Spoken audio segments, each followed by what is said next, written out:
harvest a brown bear, have someone pick you up. Oh, wow. So I do have a second story I'd love to share with you. That one is, This is a totem story. This totem is down by Puna City Schools, home of the brave. K through 12.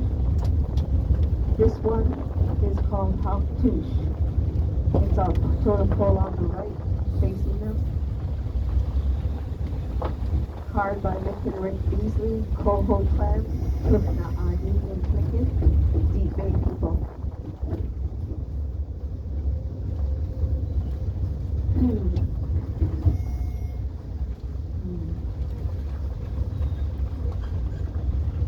At the bottom of the totem pole, you read from bottom to top.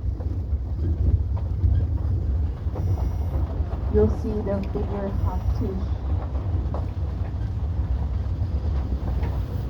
Hop Touche is holding in his arms a shield that was made of copper called the tram.